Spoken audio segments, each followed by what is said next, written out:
Hello, dear students. Let's see the question. If Henle's loop were absent from mammalian nephron, which one of the following is to be expected? अगर Henle's loop नहीं रहेगी mammalian nephron में तो इनमें से क्या हो सकता है? चलिए देखते हैं. Option A है there will be no urine formation. Option B है there will be hardly any change in the quality and quantity of the urine formed. Option C है urine will be more concentrated. या Option D है urine will be more dilute. तो इसका answer यहाँ पे मतलब ये बताएगा कि हमें देखना पड़ेगा कि हेनलीज लूप का फंक्शन क्या है. तो जो हेनलीज लूप का जो भी फंक्शन होगा और अगर उसको एब्सेंट हो गया मतलब वो नहीं रहा तो वो ही फंक्शन उसका नहीं होगा, है ना. तो हेनलीज लूप का फंक्शन क्या है? हेनलीज लूप का फंक्शन होता है to concentrate the urine. So Henle's loop और वासा रेक्टा दोनों ही मिलके हेल्प करते हैं यूरिन कॉन्सेंट्रेशन की प्रोसेस में. ठीक है, कैसे करते हैं? काउंटर करंट मैकेनिज्म की मदद से. तो हम डायग्राम देख लेते हैं एनसीईआरटी का.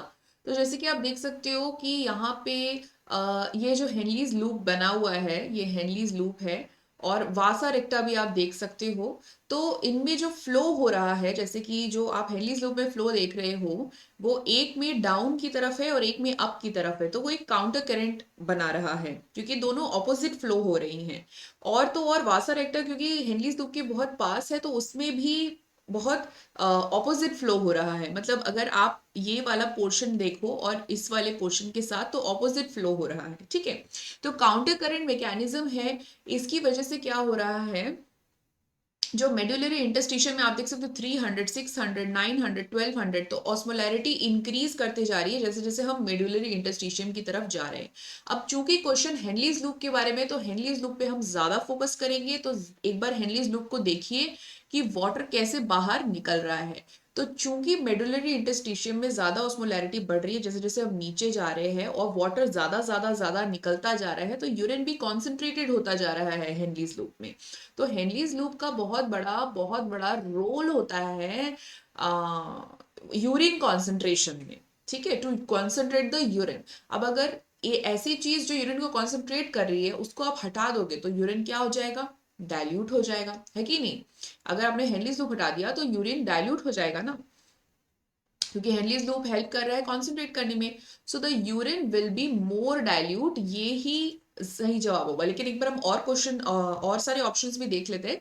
तो पहला ऑप्शन में दिया है कि कोई यूरिन ही फॉर्म नहीं होगा, there will be no urine formation. ऐसा तो नहीं है बिकॉज यूरिन तो इसमें अगर हेनलीज लूप नहीं भी है, बहुत सारे ऑर्गेनिजम्स होते हैं जिसमें कि बहुत मिनिमल रहता है हेनलीज लूप या नहीं भी रहता है हेनलीज लूप. तो ऐसा थोड़ी कि उसमें यूरिन नहीं फॉर्म होता, यूरिन उसमें फॉर्म होता है. हाँ, कॉन्सेंट्रेटेड इतना ज्यादा नहीं होगा लेकिन फॉर्म तो होगा ना. तो ये गलत हो जाता है. बी में दिया है there will be hardly any change in the quality and quantity of urine form. तो ये तो बिल्कुल ही गलत बात है. क्वांटिटी क्वालिटी दोनों में ही फर्क होगा. जैसे हमने देखा कॉन्सेंट्रेटेड हो जाएगा तो इसका मतलब इलेक्ट्रोलाइट्स भी चेंज हो रहे हैं. डाइल्यूट यूरिन में पानी ज्यादा रहेगा, है ना. तो ये तो गलत बात हो गई ना. सी में दिया urine will be more concentrated, तो वो तो नॉर्मली होता है, यूरिन तो नॉर्मली कॉन्सेंट्रेटेड होता है because of the Henle's loop, it is functioning well. If you remove the Henle's loop then the urine will become more dilute. So the option D here would be the right answer. Okay, so best of luck.